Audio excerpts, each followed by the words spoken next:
ces derniers jours, en particulier dans les zones de circulation active du virus, dans le Haut-Rhin et dans l'Oise, et qui sont à la hauteur des enjeux qui sont devant nous. Nous savons que cette mobilisation va durer dans le temps, pendant plusieurs semaines, voire plusieurs mois, et je sais pouvoir compter sur eux pour protéger les Français et les accompagner. Je leur redis ici toute la confiance que j'ai en eux pour répondre à ces défis. Le Conseil de défense, qui s'est tenu ce soir, a été l'occasion d'aborder différents axes structurants dans notre réponse face à cette épidémie. Je vous le rappelle, nous sommes toujours ce soir au stade 2. Cela veut dire que notre priorité est de tout faire pour ralentir la circulation du virus sur le territoire national. C'est la seule façon de protéger les personnes vulnérables et d'atténuer le pic épidémique. Notre stratégie face à cette menace est tout d'abord de préparer notre population.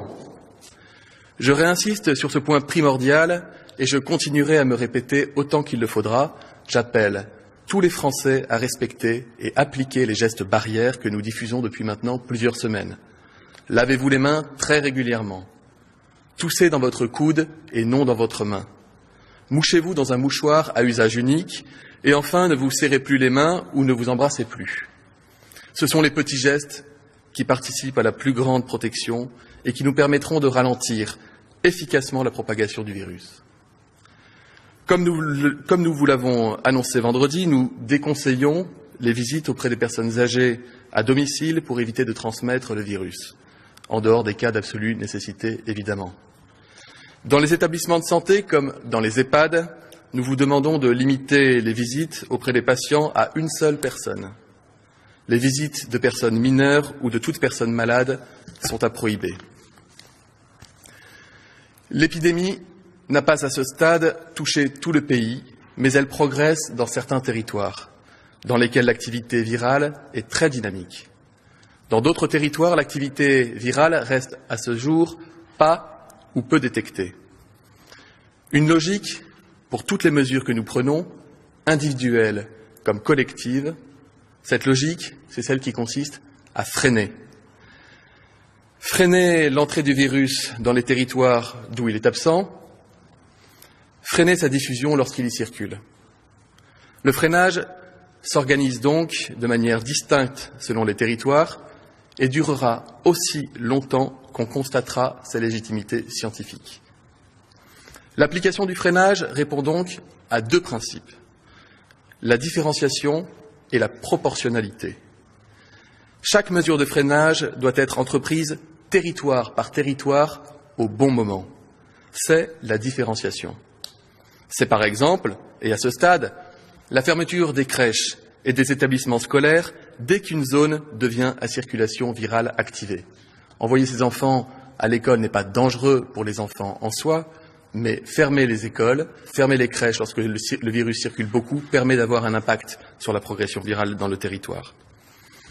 La proportionnalité, c'est garantir la continuité de la vie sociale, économique et démocratique de notre pays, tout en limitant les risques de diffusion du virus dans la population, en interdisant des rassemblements de population lorsqu'ils ne sont pas indispensables.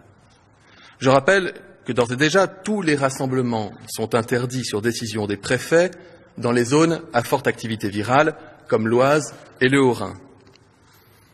À l'échelle nationale, tous les rassemblements de plus de 1000 personnes sont désormais interdits.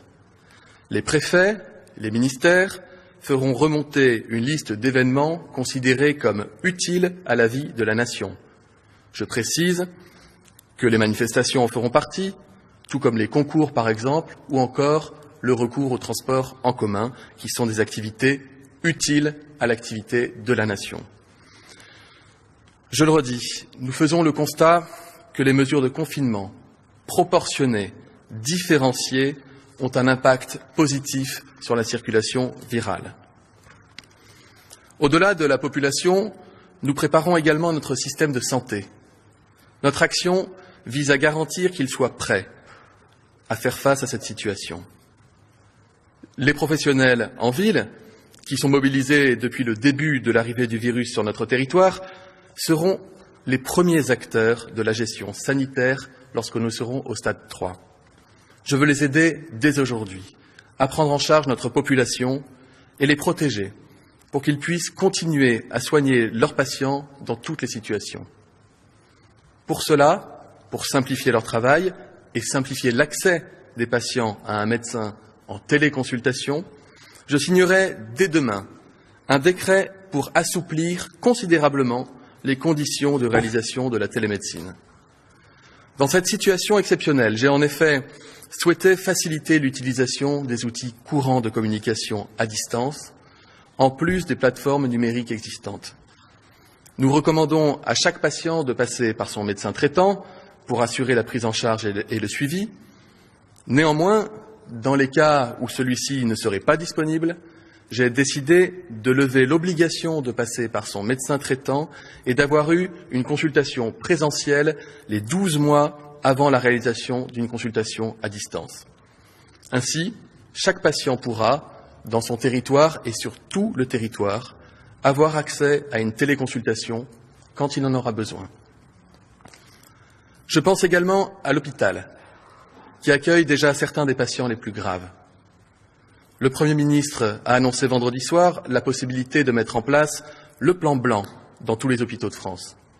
Ce dispositif nous a permis de préparer le système hospitalier à répondre à la demande attendue dans les jours à venir.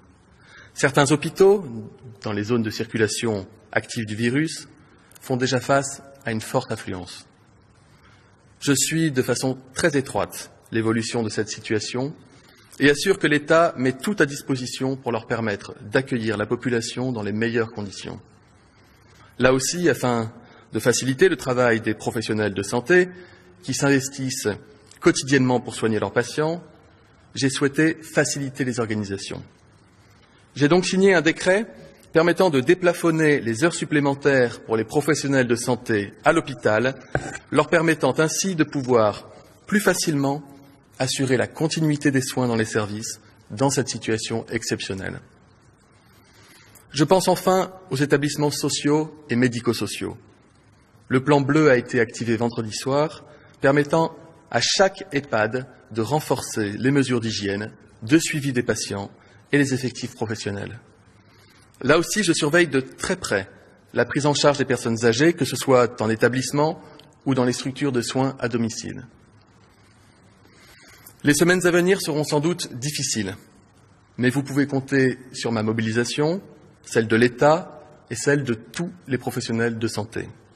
Les Français ont toujours su faire face aux situations les plus complexes, les plus difficiles. Cette fois-ci encore, nous serons là à vos côtés. La France s'est anticipée, apprendre de la situation internationale et adapter en temps réel ses réponses à la propagation du virus. Les mesures que nous prenons sont évolutives, je le répète, adaptées à chaque territoire, sur chaque territoire, et nous permettent ainsi de garantir une réponse proportionnée face à cette situation. Je vous remercie.